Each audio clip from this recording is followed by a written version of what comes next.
Hi guys, welcome to Film Companion South. I am Vishal Menon and in today's episode of Now Bingeing, I am going to be talking about Mammootty's latest film, Shylock. Now, usually this would have been a regular review in our regular section, but Shylock did not get a proper release in Chennai. So it has become a streaming film rather than a theatre film for some of us. But before I get started about this film, I need to confess that I am not a very big fan of Ajai Vasudev, the director of this film. In fact, Rajadhi Raja, his first film, is the only Mammootty film I have ever walked out of in my entire life. Which means that I could even sit through masterpieces like Devathinte Sondam Cletus, Pullikaran Stara, and even Masterpiece. Which also means that I thought it was a miracle that the same Ajai Vasudev would be making a third consecutive film with Mammootty. When I heard this, the first thing I said was the title of another amazing Mammootty film.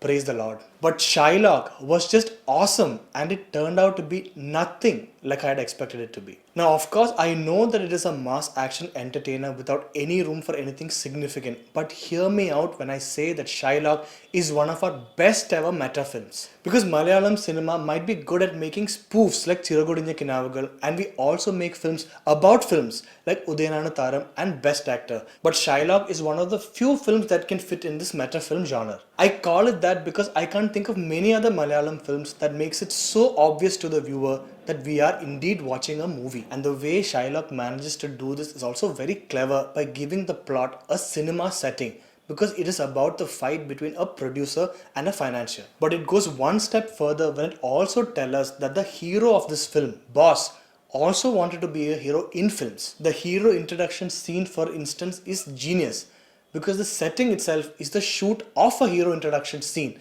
and when Boss, the character played by Mammootty, enters, he almost overtakes the cars of the actual hero of the film that is being shot. At this point, I felt it was just an inventive way to give us a fresh intro scene, but this quickly becomes a pattern.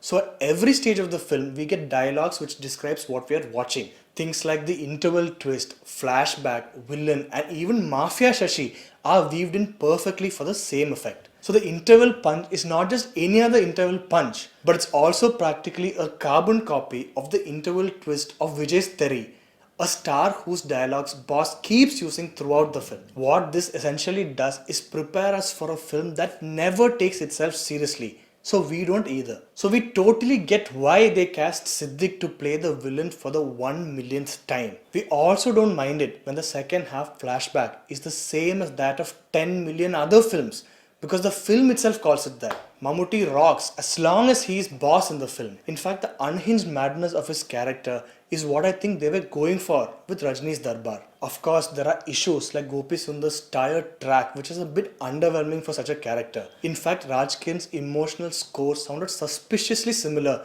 to the song Manike Kallal from Varnapagittu. Also, apart from the final fight scene, I didn't feel there was anything spectacular about any other fights. But at the end of the day, Shylock is what I'd call a Malayali's tribute to mass Tamil cinema, something I love. It's also the only instance where Ajay Vasudev figured out what he was trying even earlier without it looking like a cheap imitation of Tamil cinema. Like the film reveals, the Boss character is really one that deserves a sequel, and it is also Mammootty's best recent mass films after a couple of disasters. So that's it for this episode of Now Binging. If you like this video, please hit like and subscribe to Film Companion South.